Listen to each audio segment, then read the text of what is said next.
September 17, 2015. You're looking at the moon hologram orb cluster and nucleus of a larger cluster, which is dark matter. It is surrounded by organisms called orbs, and you can see that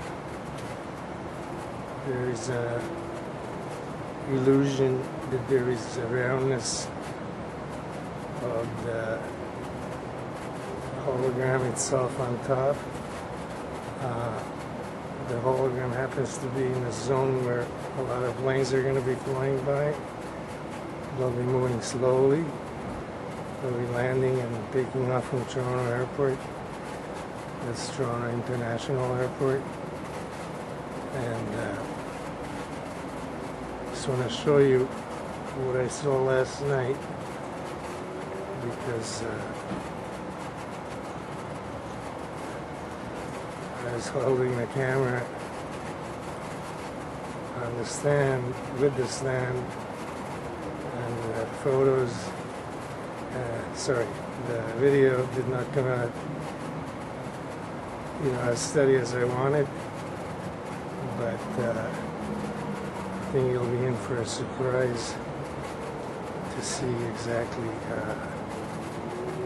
you see how that top part, the circle there, it's visible when you move back, but the closer you get to it, you realize that it's not really part of the moon at all.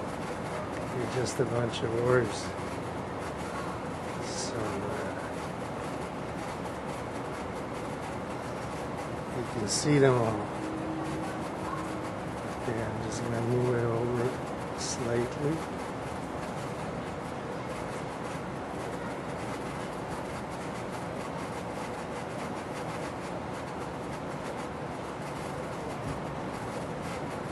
Okay.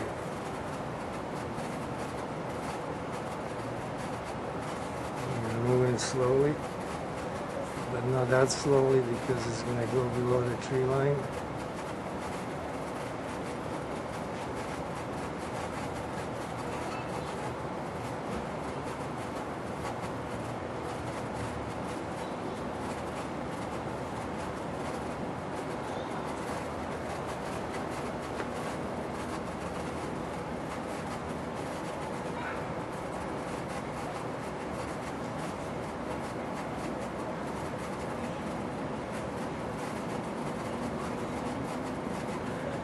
Okay, it's so close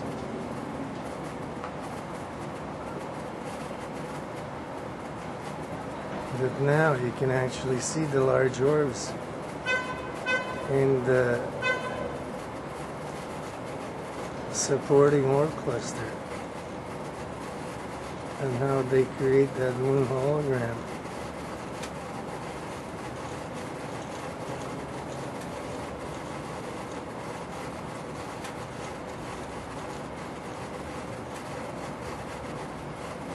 I'm going to set this see, those are all orbs in that big cluster.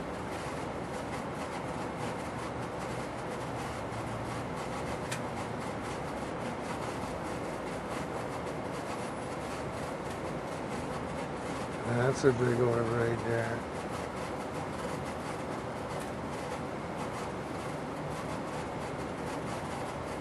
And check it out.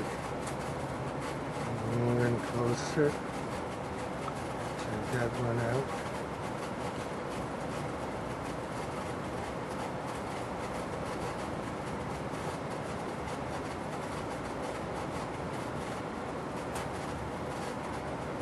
Okay, you can see that the entire nucleus that's glowing is actually made out of orbs. And there are very large orbs on the outer edge right now there.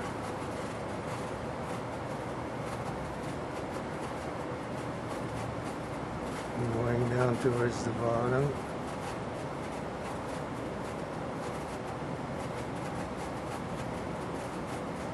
This is the bottom.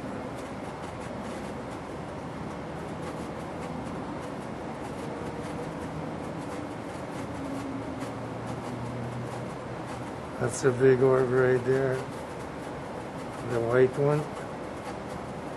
And there's another one that's turned from white to gray. And there's another big orb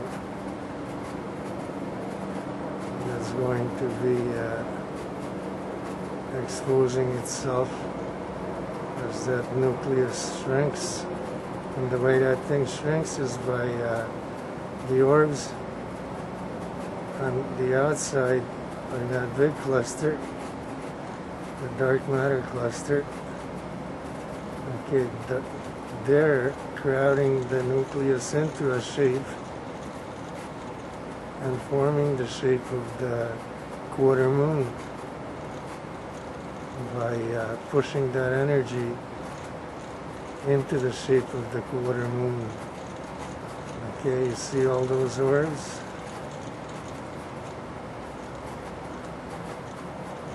I'm just going to try and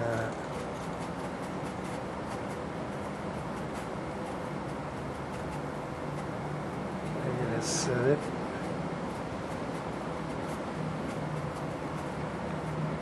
Back off. Sorry, I have to reset.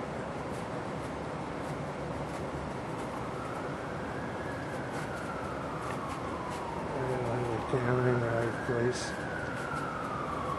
Okay, now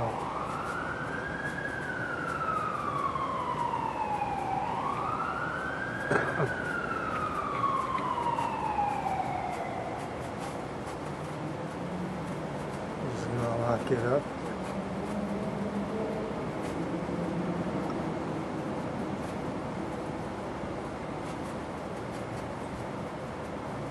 Okay, hopefully it'll stay there.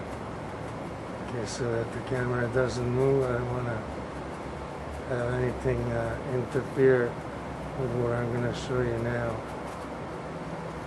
Okay, so there's that big orb.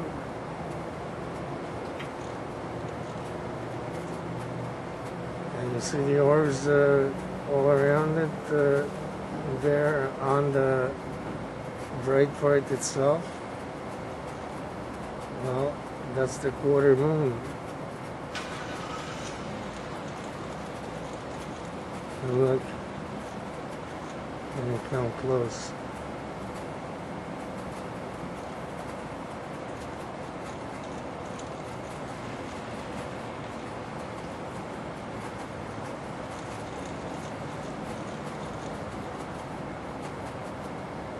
And the whole thing is orbs. It's orbs on both sides, pushing that thing into a quarter moon shape. In fact, the whole glowing cluster nucleus that's in the quarter moon shape is surrounded on every side and all around by dark matter. Okay.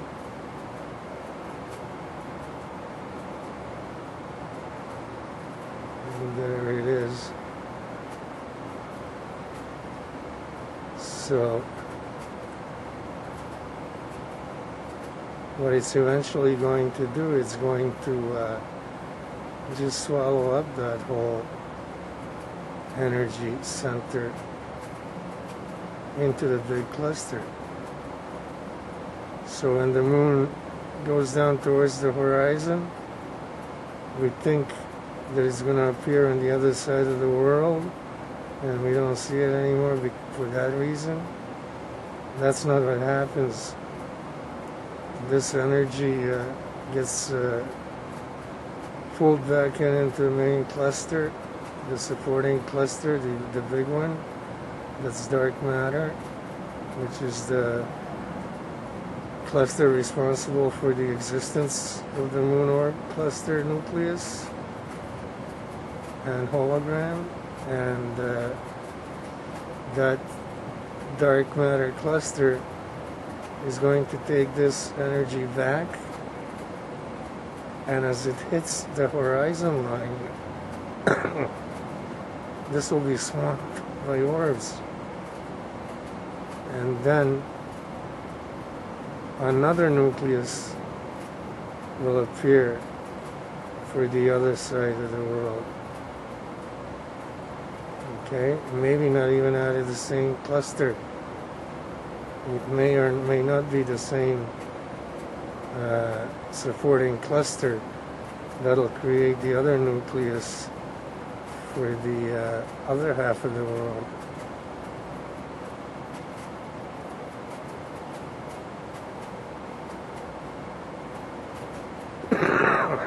Excuse me. This is the bottom of the orb cluster nucleus, the moon hologram.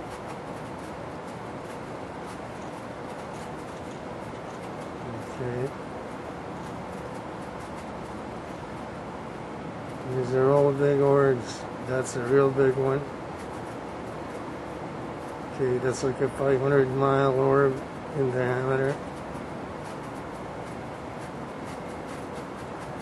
All the other ones there, they're moving around very fast. They're all large orbs. Okay, this is a hot spot. That means there's a whole lot of activity. The vibrations, frequencies are high. Okay, don't forget the nucleus, the orb cluster nucleus, which is now in this case, the moon orb cluster. And hologram, that's the nucleus of that large cluster behind it. You see all the orbs that make it up. That nucleus is responsible for creating the energy and supply it to the orbs, not just in the nucleus itself, which create the energy, but also it supplies us to the larger cluster. And that's why they have these hot spots. They're energy producing centers. It's like a factory, no different than a factory where its purpose is to produce energy for all the other orbs.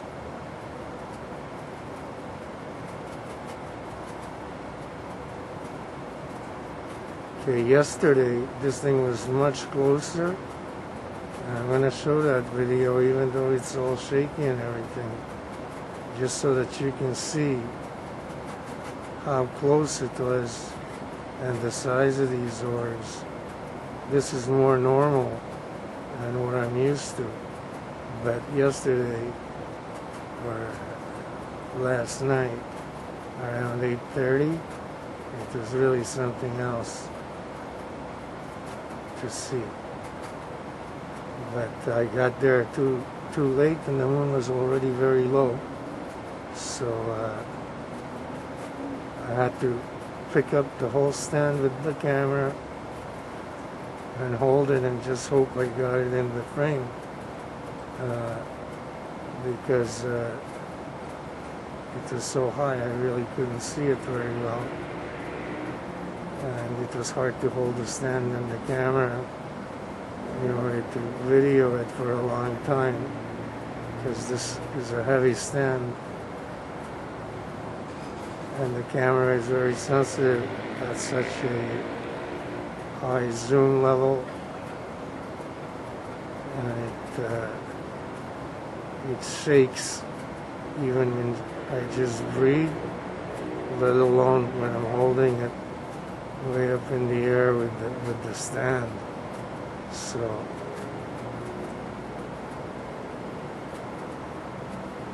gonna have to excuse the shaking when I show that video, because it'll show just how large these dark matter orbs are, the colors that they can be, and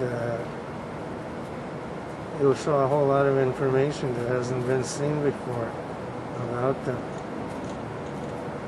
And I do speak in define some of the things as I see them. Now, these are just remarks at this point, because it was my first time experience something like that, because it was very close and it looked like that the whole thing was gonna just come down on top of us because of how large the orbs were. Okay, that was the first time I've seen them that large. This is more normal. It's nothing out of the ordinary. Okay, but it shows that the entire moon or cluster nucleus is strictly composed by orbs, and it also shows that there's no other part to the moon at all. The whole thing is an illusion. It's just a hot spot of energy, and these are intelligent organisms that are producing that energy and also shaping that energy in the form of a quarter moon. Sometimes it's a full moon, sometimes it's a half moon, sometimes it's a quarter moon from the other side. But whatever moon it is, it doesn't exist. There is no moon. Okay? There is no moon. This is not a moon. This is an energy cluster. Okay, it's an energy cluster nucleus, and it is composed and comprised strictly of orbs doing their job, creating energy for all of these in the background, all over, all over, all over, okay, everywhere, no matter where I go.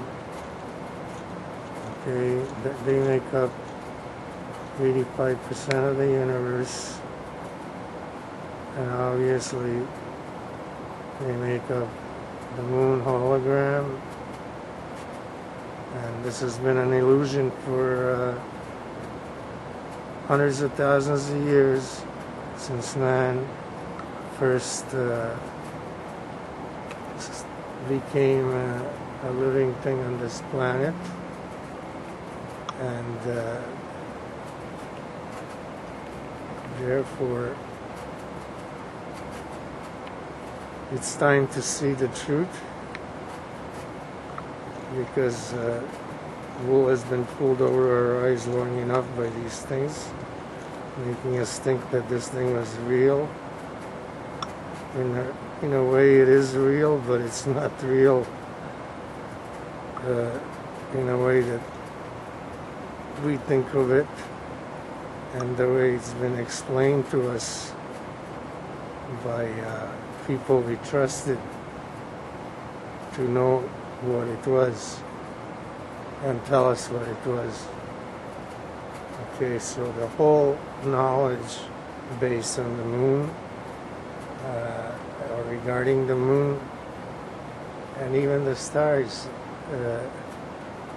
is all wrong. We have to start over, because the whole thing, the entire sky, is a hologram, and it's a hologram working on electromagnetic principles, and that's why there's so much electromagnetic energy in our entire universe. If you take all the energy in our universe, 100% of it is electromagnetic energy in various forms, but it still comes down to electromagnetism. So Nikola Tesla knew what the universe was made of, and he understood how it worked. And how it works is that energy creates energy, but it can also create all the other things in the visible universe, as energy cannot be created or destroyed. It just is. But it can be transmuted and transformed into other things such as animate matter, inanimate matter, stars, moon like ours, other holographic projections. It can make us.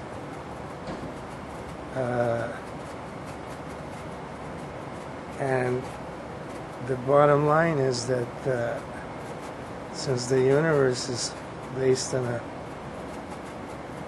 bunch of electromagnetic energy that's creating all these holograms, that begs the question, are we a hologram or are we real? And there are certain differences in definitions of what's real. A lot of people have their own opinion about reality and what it is. Well, this has been your reality since day one, when man was first created on this planet. He thought there was really a moon that he could walk on, that it was solid ground, that it was a terrestrial object, and that it moved around the sun. And that's not the case. This is not a terrestrial object. It is not a rock flying through space. It does not have a set orbit or a path. It does not abide to any scientific rules. Okay? We accommodate what it does by creating rules around its actions and movement. But look, does that look like mountains and craters and soil to you? Or any other kind of form of rock?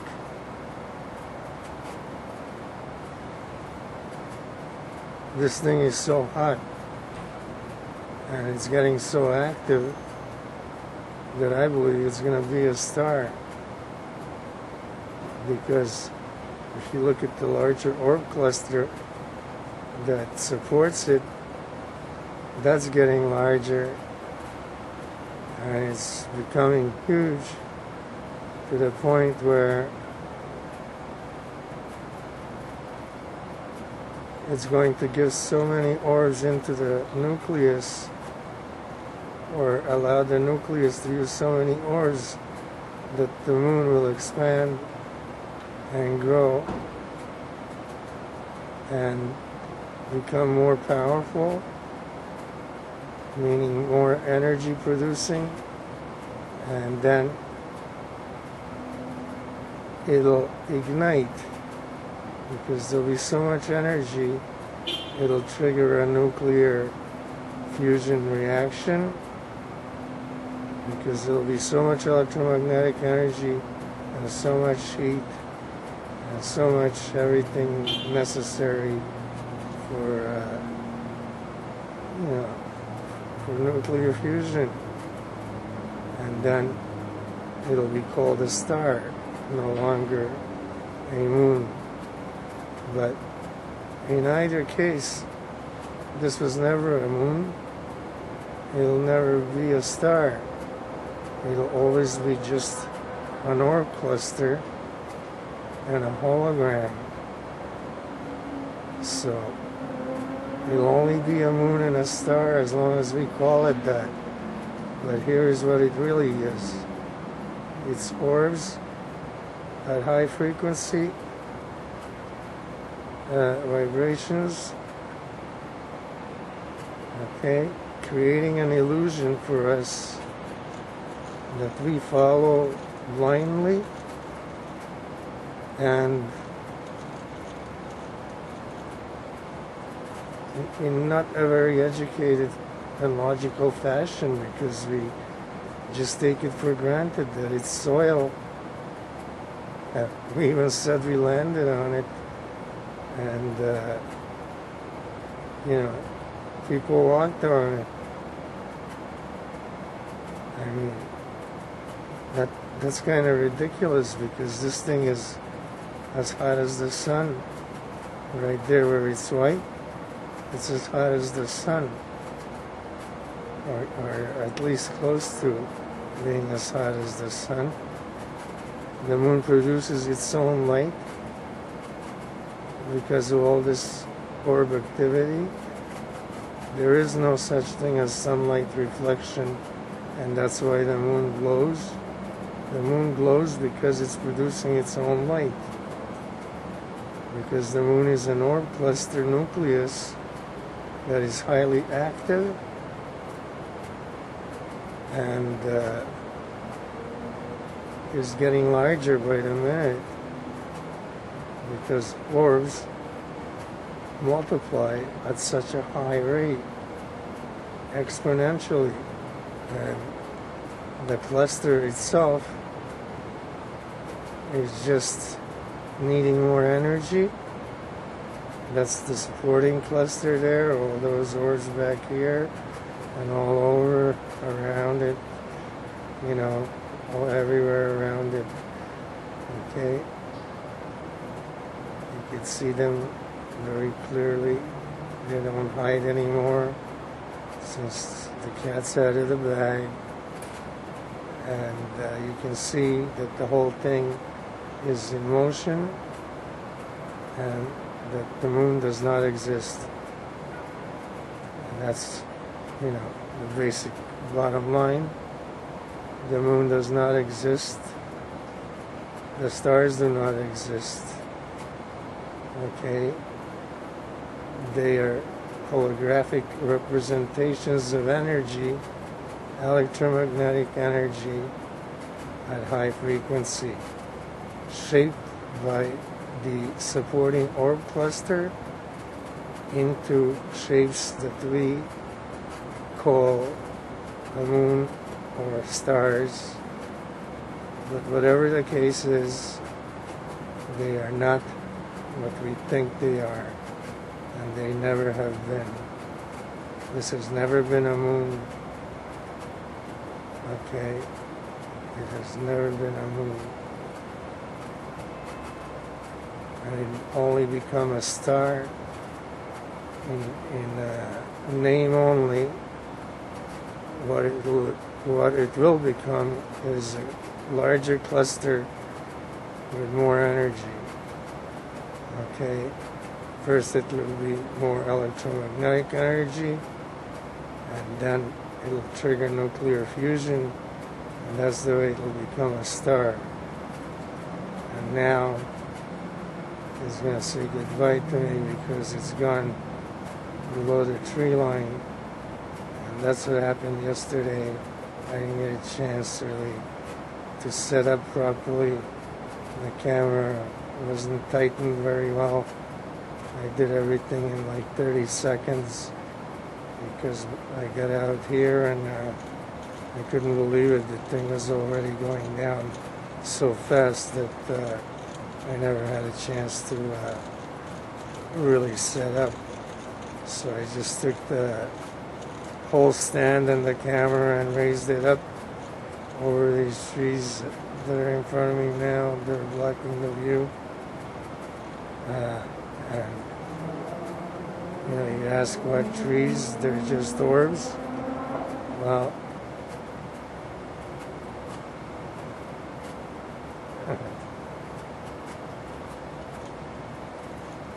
those trees right there. Watch. I'm gonna back off and show you that there's trees in front of the moon. But the trees and everything else, okay, see that big tree blocking it? See all the orbs in the sky there, the blue? little dots moving around. I'll go a little closer so you can see them. Okay, I live in an area that's got a lot of trees. I'm near the lake.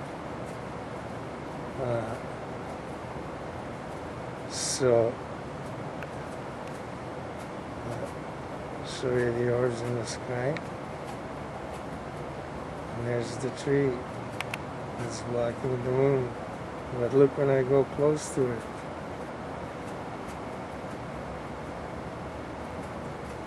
There are no trees.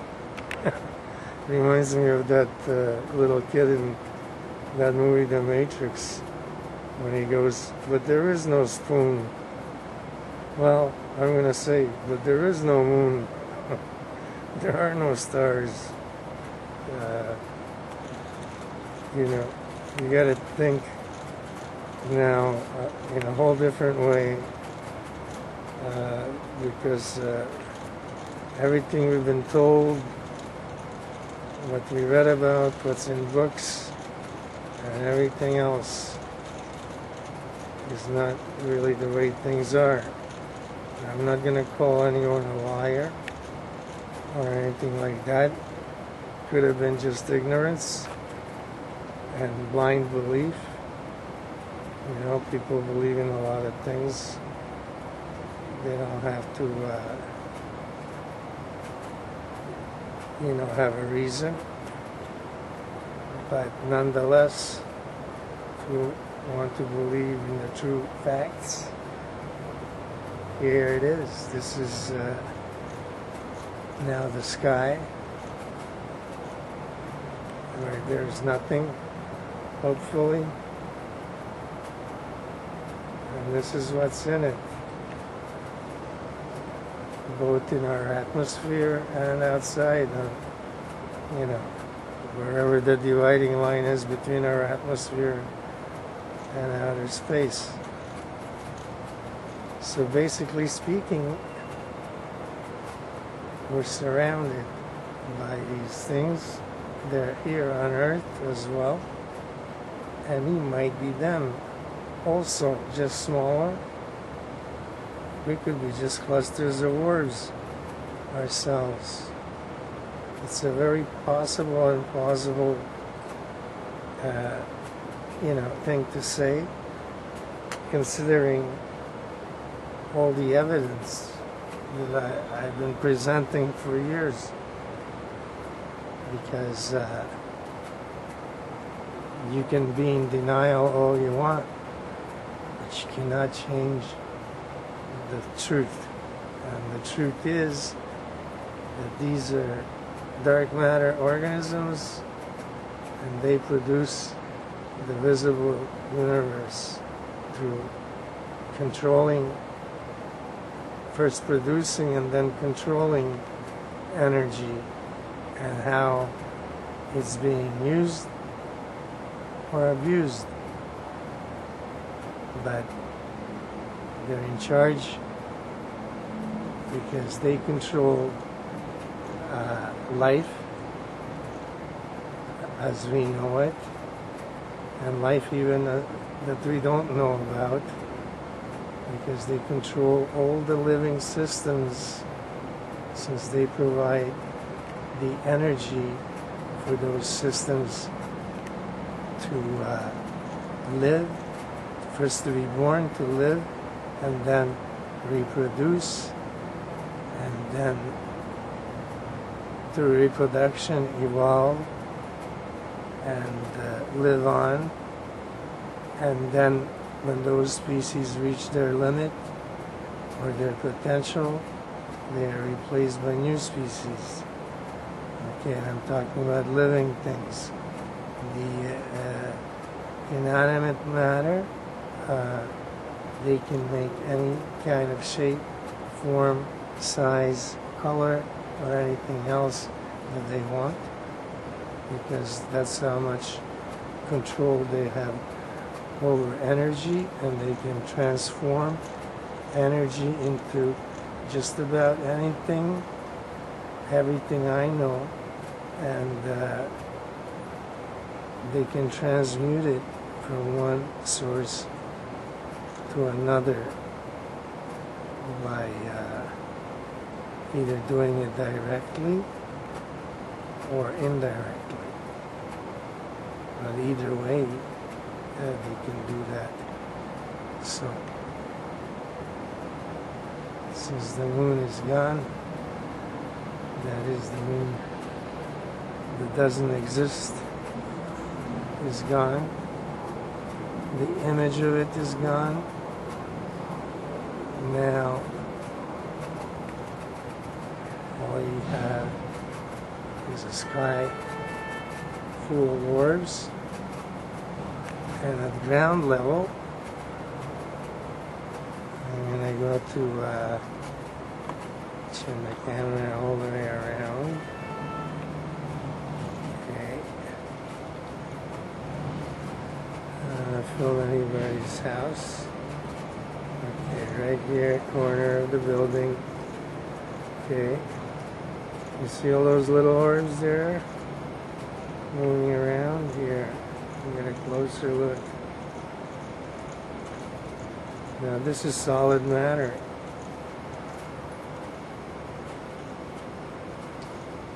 Okay, that's a building.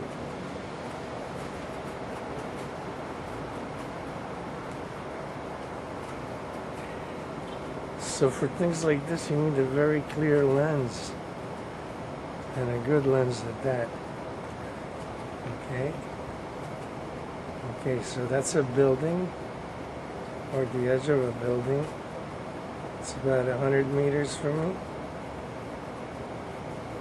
Okay, as I come close, and just raise this up because actually maybe lower it because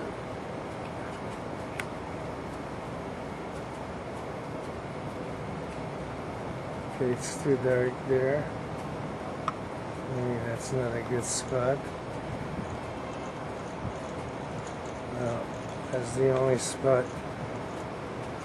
that I can do. Okay, I don't want to show windows or any people. I never show people. There's a reason for that. Okay. Okay, you see how many orbs there are? Okay, that's not just in the air. That's in the structure itself. Okay? So, that's what's happening in solid matter. That's what it is. So I see no reason why we should be different in that building. Okay? There's no reason whatsoever that we are different from that building.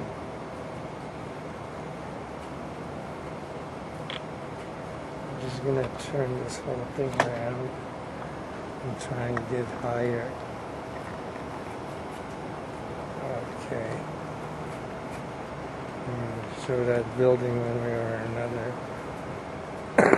And much higher. Okay.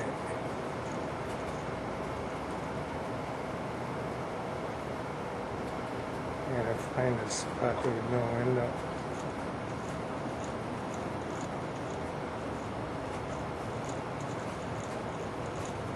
Okay. Okay, there's nobody there. I just want to show that spot. Right there. No, it's too dark. Okay, try this spot right here.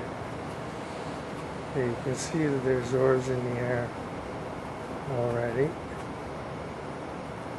As I come closer, okay, just watch.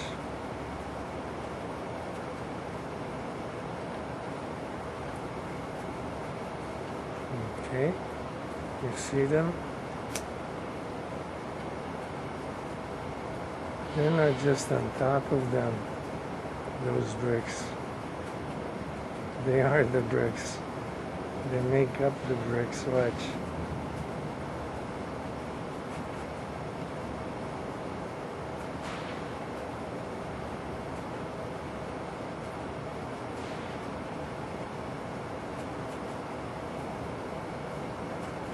So this is how the holographic universe works in real life. Which doesn't exist for, but real life in the electromagnetic universe is all holographic. These are all three-dimensional holograms of things that are supposed to be matter. Okay? And that's what's missing from our genetic code. We don't know the fact that matter is not solid. And we won't accept that fact because we just can't believe it. I mean, I didn't believe it myself until I just had so much proof that I just couldn't be refused anymore. You're looking at solid bricks. Yeah. There's one right there. And you're looking right through it. It's not a subatomic scale, and it's not even an atomic scale. But those orbs, each one of them is a cluster that reduces to smaller orbs. So the whole thing is always in motion, and that's the vibration frequency of every single object, whether living or non-living, that makes up the universe we live in.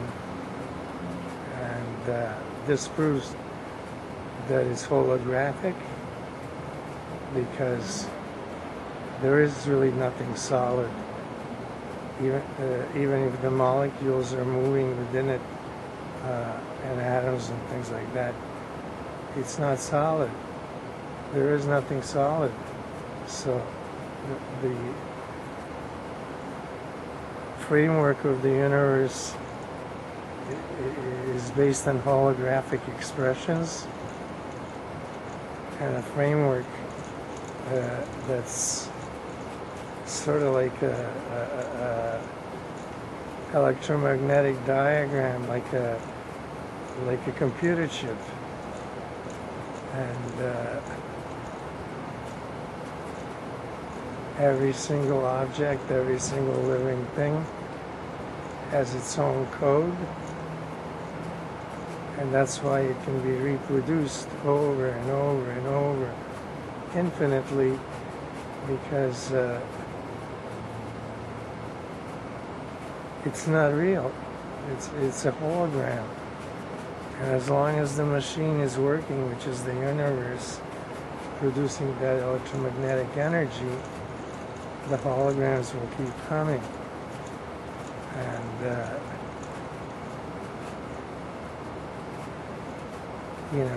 with them comes holographic life. And holographic inanimate objects that surround that life and those living organisms, and some they hold dear, some they don't. Just like other holograms of their own species, people like some people, they don't like others. But whatever is the case, it's like hologram to hologram association, just like the orbs working together like that to create that hologram. So we too work in a society to create a society in which we live. And those are very cooperative, I think that's one of the good traits we learn from them if we are cooperative people. But there are many people who just can't cooperate with anyone, and they choose not to. But our whole understanding of reality is in question because what we've been told, just doesn't make any sense when you see things like this. Okay? You're looking at a brick. Okay? And this is a building. I can tell you that it's real. People live there, lots of them, probably over 1,000. But,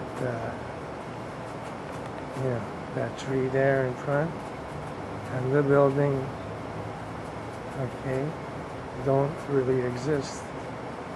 They're holographic representations of energy, okay, and you can see it right here.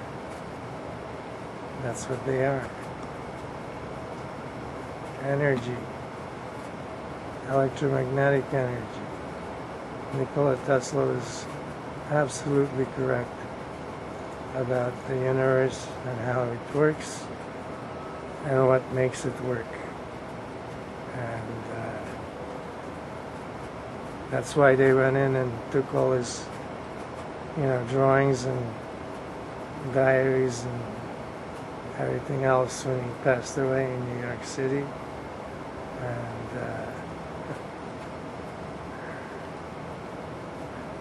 this is the reason we really didn't go to the moon, okay? Because we just couldn't land on something that's not real. I mean, it doesn't exist, okay?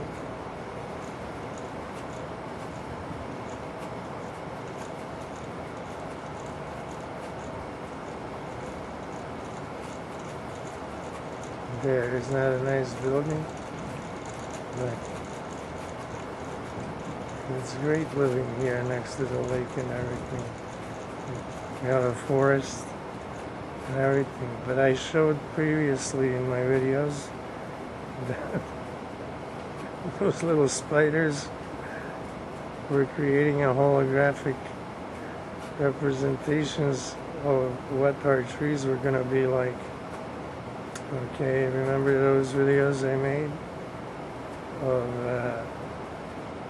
what I said was another dimensional space or interdimensional space? Well, in a way it is, but what it was these intelligent organisms that control everything we call orbs. They were creating what was going to be our trees with leaves and everything else, because at the time I filmed there were no leaves and all that. So here's more trees. These are right in front of my house. Okay. And I'm going to show you what they look like in the dark. Okay.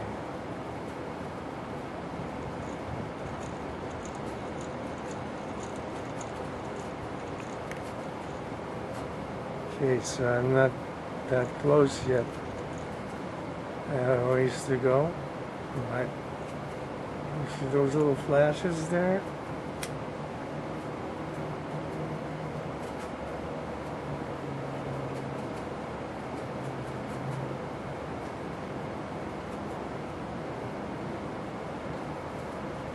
Just like in space, just like on the moon, just like on the bricks, and just like everywhere else in the universe. Okay? They're not real. They're just orbs in different settings and in different formats. I have to say formats because it's like a computer program of holographic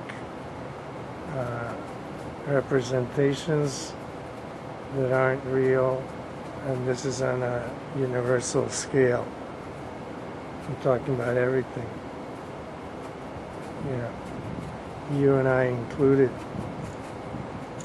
And that sounds crazy. Well, I just showed you proof that it isn't that crazy, because look, wait till I get out. Okay, see, that's trees. It's, you know, filming a tree, which is no more than 10 yards away from me. Okay, so I'll show it to you again. Okay, those are trees. Closer. See how they darken the camera? Okay, if I had batteries, they would have drained it already. But I'm wiser now, because as I get older every day, I get a little wiser. I'm on electric power. I got all my cameras in electric power after the little stint last night or early this morning when a star blasted my camera over and over. I was just fed up. So now I have all of them with the capacity to go in electric power to, you know, a charger. But anyway, they'll not be turned off. If anything, they'll have to be destroyed, and I'll take the risk of having them destroyed just to see how the orbs react to that situation. And this morning I certainly got one star very angry because he tried so hard to blast the pulse onto the camera, and I have it on video this time. Even though he tried to erase the whole thing, I managed to film the pulse, and I can't wait till the thing is done so that I can go look at it and inspect it and see just how it came out. But I think it came out very well. I hope it did, because I've been trying to get that for so long, to show that these things are so intelligent that they can refract light at energy and get through the atmosphere and still hit a target, which is, you know, palm size. It's not a big target. I mean, I'm not a big target altogether. I'm just a, you know, person. But to do it from way far away like that, that takes a lot of calculation, and it takes know-how, and it takes patience, and it takes into account knowledge of the weather conditions, the air quality, the contents of the air, how much moisture there is in the air, how high the outer layer of the atmosphere is at that particular moment when it's going to take that, fire that pulse. And then to actually locate and hit the target down here from way over there, who knows how far, is a tremendous feat. And you have to respect it. That this is not just, you know, baby stuff. These things are very smart. And I don't think they're going to be playing games, especially when they're using our planet, you know, for breeding. They breed on our planet.